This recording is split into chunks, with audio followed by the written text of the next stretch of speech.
Welcome to the gearvlogz podcast, episode 24.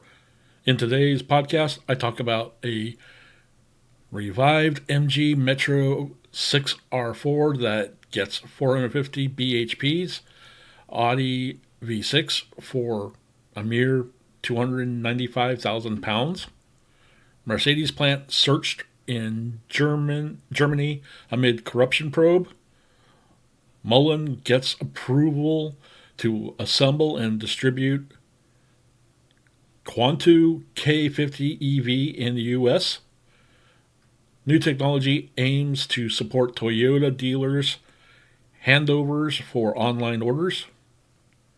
New MINI Clubman Final Edition bids farewell to the Minis estate.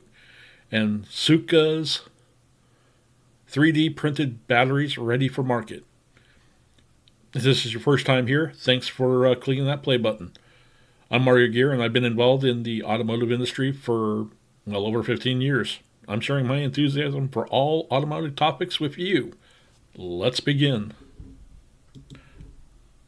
Our first story, revived MG Metro 6R4 gets a 450 bhp Audi V6 for a mere 250,000 pounds. Motorsport Tools, known for Ford Escort-inspired Mark I, revives the V6-powered Group B rally car. And looking at the pictures here, I'm like going, interesting. Oh yeah. Oh yeah.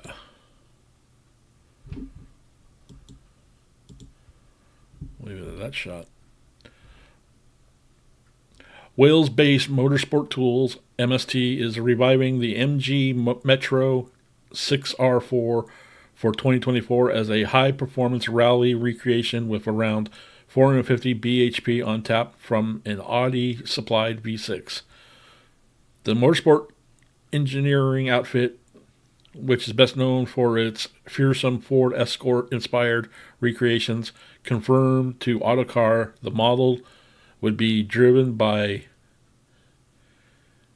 Ingolstadt 3-liter V6 engine, as featured in the B8 generation Audi S4, only with a raft of pedals for extra grunt. 450 bhp compared to 300 bhp originally. Power will be sent to both axles through a SADEV 6-speed sequential gearbox. MST will build just 5 cars in 2024, each priced from 295,000 pounds before taxes, and suggests that the buyer can choose from a road-focused setup with a bespoke interior or lightweight version for race and rally activities. The MG Metro 6R4, loosely based on the humble Austin Metro, is one of the most notorious, if not successful, Group B rally weapons of the 1980s. It came third in the 1985 Lombard Rack Rally, but its unreliable V6 engine kept it off of the podium during the 1986 season, during which Group B cars were banned from competing. Bummer. But it's a sexy-looking little car. Revealed on the company's Facebook account, the new spec 6R4 will, like most MST Escort-shaped Mark I and Mark IIs, be all but visually identical to its WRC forebears, but with a number of modern touches that promises to make it one of the next year's most formidable road-going performance cars. Chief among these upgrades will be the all-new carbon fiber body shell, engineered in partnership with Innovate Composites, designed to the exact dimensions of the original car's glass fiber body. MST has yet confirmed weight figures compared to the 1040 kilogram original. The model will likely feature a heavily reinforced chassis as well as company previous creations. The MST doesn't hold the rights to the MG or Metro names, so far referencing to the car as a all-new R or all-new 6R4. The original car was famous for using the Cosworth-derived naturally aspirated six-cylinder unit that would later appear with turbochargers in the Jaguar XJ220 supercar. There were two versions: the road legal Clubman with around 250 bhp, and the international, which ramped up output to 410 bhp for motorsport applications. While the 6R4 will include an Audi V6, MST uses a 2-liter Cosworth-designed BDG race engine in the Mark I and a 2.5-liter Ford Duratec lump in the Mark II. Both are 4-cylinder formats. So yeah, I don't know. It'd be kind of cool to have a road version of it, here in the States, but I don't think it would get past importation to being able to even be legal in here in the States. But it'd be sure as heck to build one, if you could find one and build it. Yeah, so what do you guys think? Oh well, let's move on to the next story. Our second story of the day. Mercedes plant searched in Germany amid corruption probe, report says.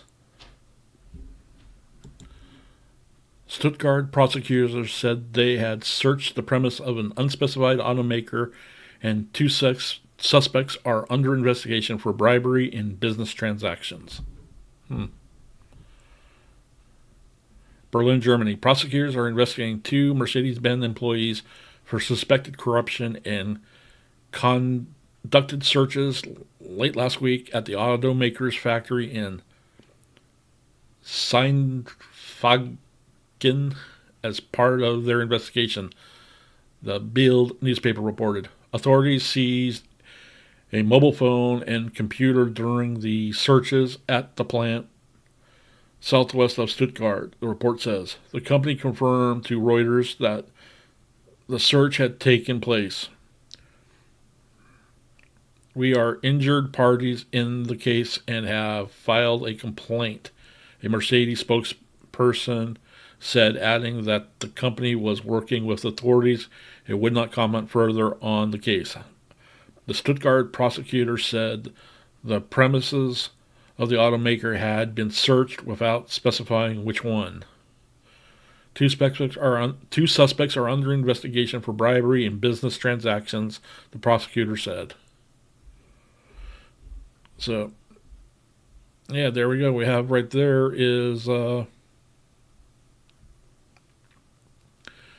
pending investigation until we know more. So, we'll be following the story and keep you updated once we learn more.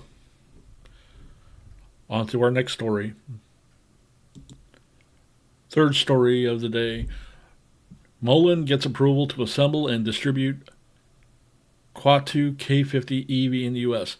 The EV supercar will be sold as the Mullen GT and Mullen GT-RS, with the latter projected to do 0 to 60 in 1.9 seconds and hit 200 miles per hour. Kind of from this profile here, kind of reminds me of an R8 a little bit, but let's move on. EV startup Mullen Automotive has been granted a license for intellectual property and exclusive distribution rights in the Americas for the Qiantu K50 / Dragonfly electric supercar, According to the license agreement with Chinese automaker Qiantu Motors and affiliated companies, Mullen will be allowed to assemble and distribute the vehicle in markets across the North and South America.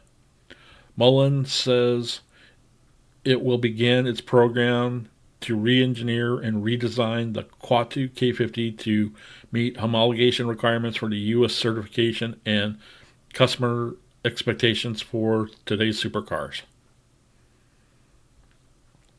The modifications will be in line with the company's current design language used by the Mullen 5 and Mullen 5 RS crossover. In addition, the Qiantu K50 will feature an updated powertrain worthy of a supercar, with Mullen targeting 0 to 60 acceleration in under 2 seconds, 1.95 seconds to be exact, and a top speed in excess of 200 miles per hour for the range-topping variant. Quoted, "This agreement with Qiantu is an important milestone for the company. Not only does it settle a long outstanding dispute between our respective companies, but also presents the opportunity to fulfill my vision for a supercar that will rival some of the best supercars in the world." Mullen CEO and Chairman David Mitchery. He added that the Mullen will also rebrand the cars as the Mullen GT and GT RS, with the two trim levels offering different performance levels.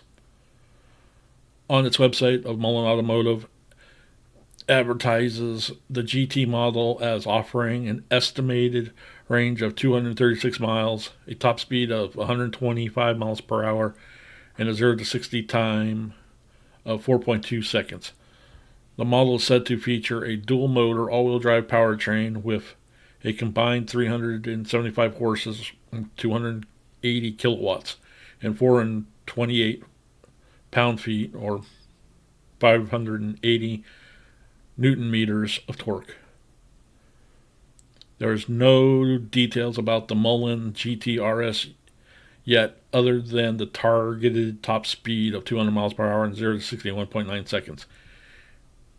In a 8K form filed with the SEC, Mullen says it paid $6 million to Qiantu and its U.S. subsidiaries for the intellectual property and exclusive distribution rights. The deal extends over 5 years from the moment Mullen has successfully homologated vehicles based on the terms of the IP agreement. During the 5-year period, the U.S. company is obligated to purchase a certain number of vehicle kits every year from Qiantu. Mullen will also pay Qiantu $2 million for the deliverable items and a royalty fee of $1,200 for each homologated vehicle sold in the Americas during the terms of the IP agreement. So yeah, what do you guys think? Yeah.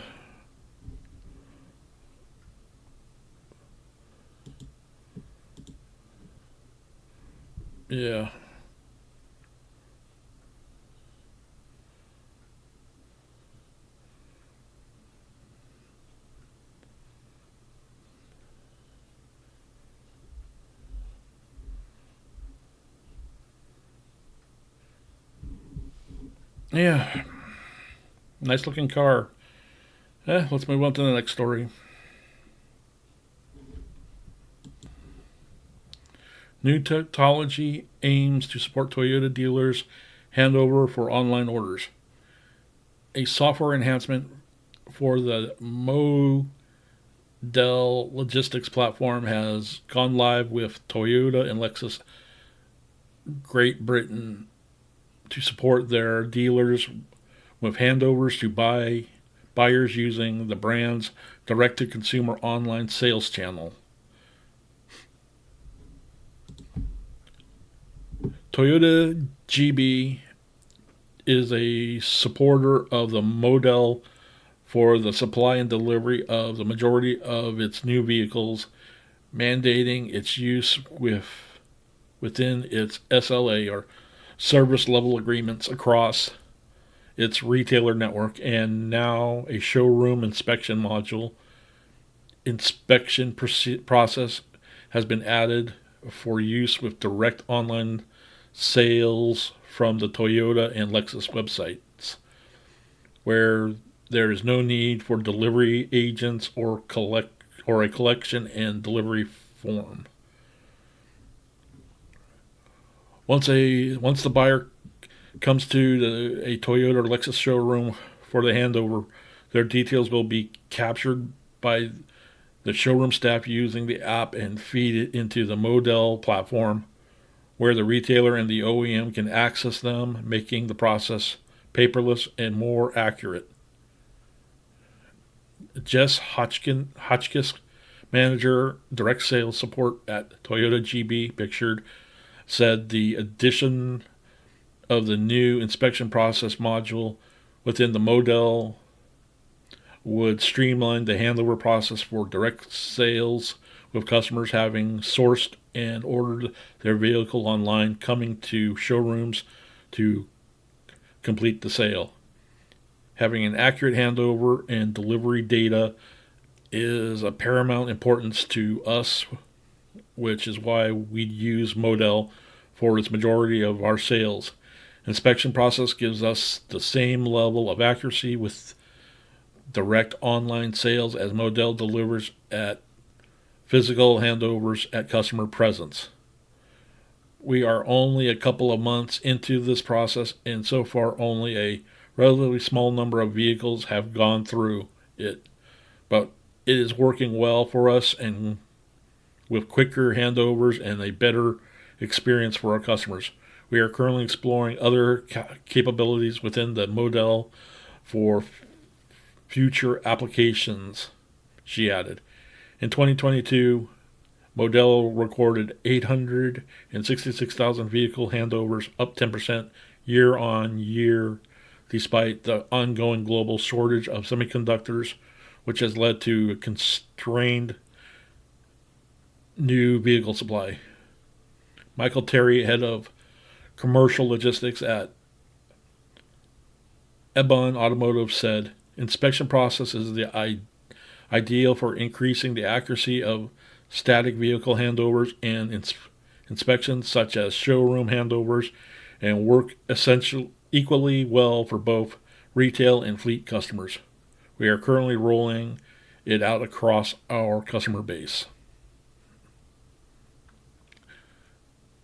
The UK's leading event for motor retailers Thursday, Automotive Management Live 2023, welcomed motor retail managers from across the UK to discover business improvements, to understand best practices, to the network with fellow dealers and suppliers. And blah, blah, blah. That was like a cat on setup. So, yeah, it's the wave of the future that I think car sales are going. If you're in the within the car sales industry, are you seeing this type of programs or software modules being suggested or implemented in your line of work or your business operations? Comment down below.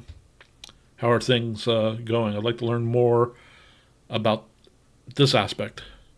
So, yeah, let's go on to the next story. Our fifth story of the day. New MINI Clubman Final Edition bids farewell to MINI's estate.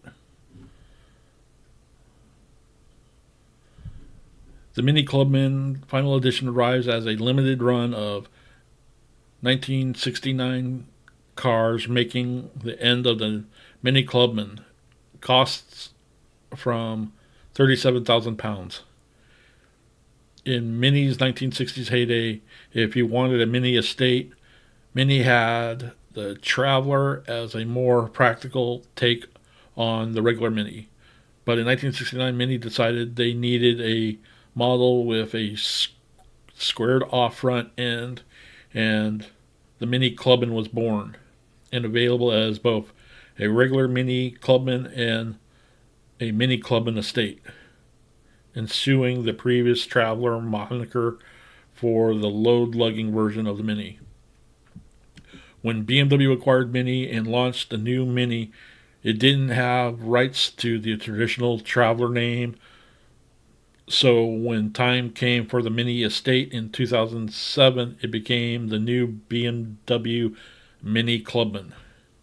Now 16 years on from its arrival, the MINI Clubman is being considered to be the history books to be replaced by the MINI Aceman EV, and an electric crossover sitting below the MINI Clubman. So MINI has rolled out a special edition as the MINI Swamp with the MINI Clubman Final Edition. The Clubman Final Edition is a run of 1,969 cars, making the year of the launch of the original Clubman, with just 100 for the UK, costing £37,000, nearly £5,000 more than a Cooper S exclusive on which it's based. There's a choice of 3 exterior colors for the final edition: Nana white, enigmatic black, and melting silver, with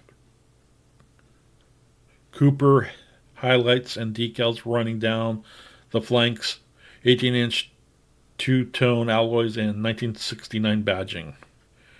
Inside, the final edition comes with panoramic roof, privacy glass, a dashboard with green and copper colored trim, Napa leather seats and steering wheel, and final edition emblems on the front seats. Other standard kit is the same as the Cooper S exclusive and includes an 8.8 infotainment, Apple CarPlay, sat-nav, reversing cameras, and Harman Kardon sound. The only engine option is the Cooper S's 2-liter 4-pot with 176 bhp. The MINI Clubman Final Edition is now available to order in the UK.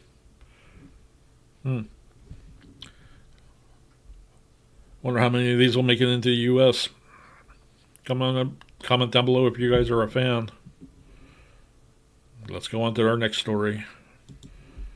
And our last story. Sakuu 3D printed batteries ready for market.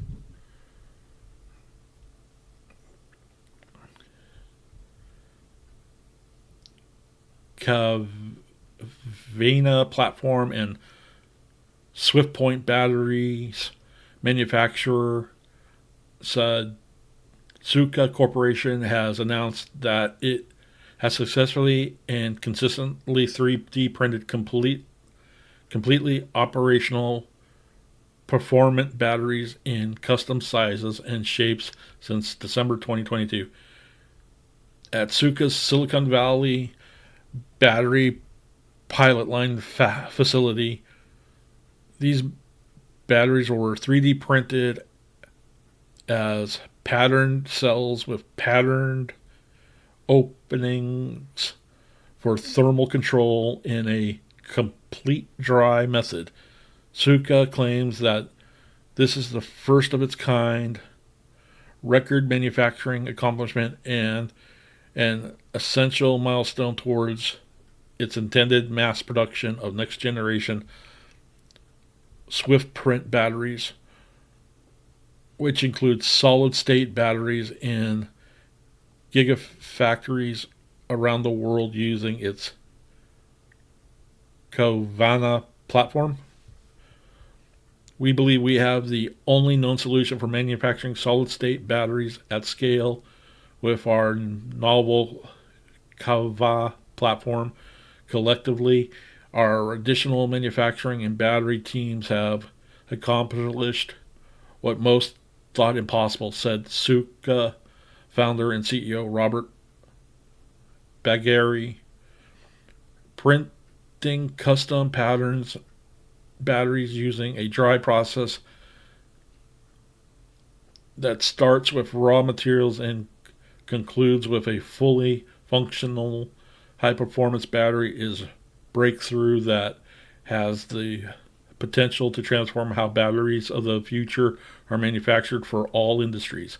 This milestone advances the integration between our Qiantu platform and our commercial scale battery production plans towards an energy output goal of 200 GWH by 2030 via a network of global partner gigafactories.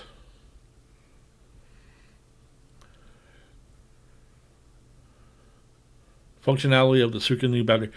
Our development shows that the Qiantu platform can enable commercial scale sustainable products of a wide range of battery technologies from lithium ion to lithium metal to even solid state batteries, whereas traditional methods of advanced cell manufacturing consistently run into core implements that prevent mass scale production, said Carl Latu, Chief Technology Officer at Sakuu. Sakuu has developed a fully industrialized process for printing batteries that employs a proprietary multi-material, multi-layer method in a dry and parallel process rather than slow layer by layer 3D printing or screen printing, inherently wet methods that require substantial energy to eliminate undesired solvents and are prone to poor printing qualities and unreliability. The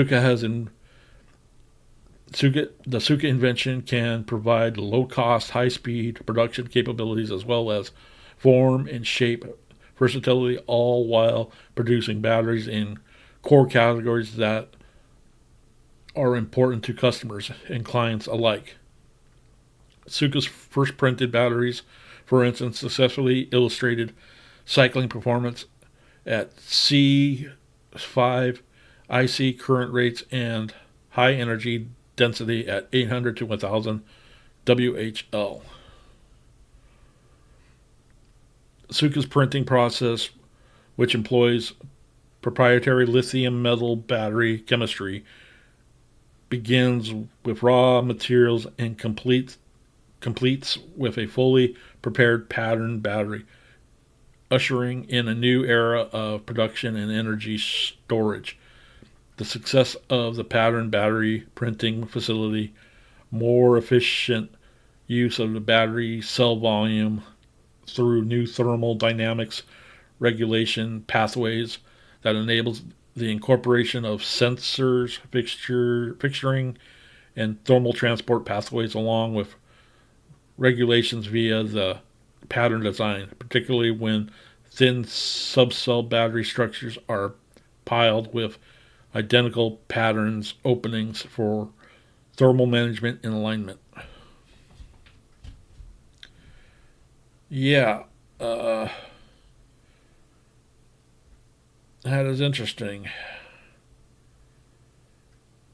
So I'm going to leave a link to this article as well as all the others for you guys to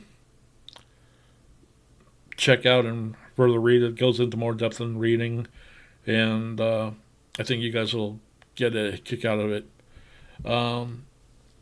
If these guys are based here in Silicon Valley, and if I can make arrangements for a factory tour, would you guys be interested in seeing a video of this process of these batteries being manufactured? Get to learn a little bit more about this process. Yeah, comment down below, and maybe I can make something happen to where I can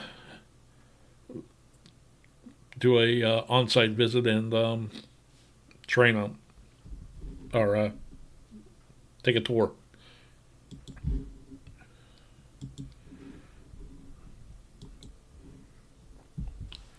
So yeah, tell me guys what you guys think on any of these stories. Be sure to comment all down below. Like, share, comment the stories among your friends. Hit that follow button on whatever platform you're seeing or hearing this podcast on. And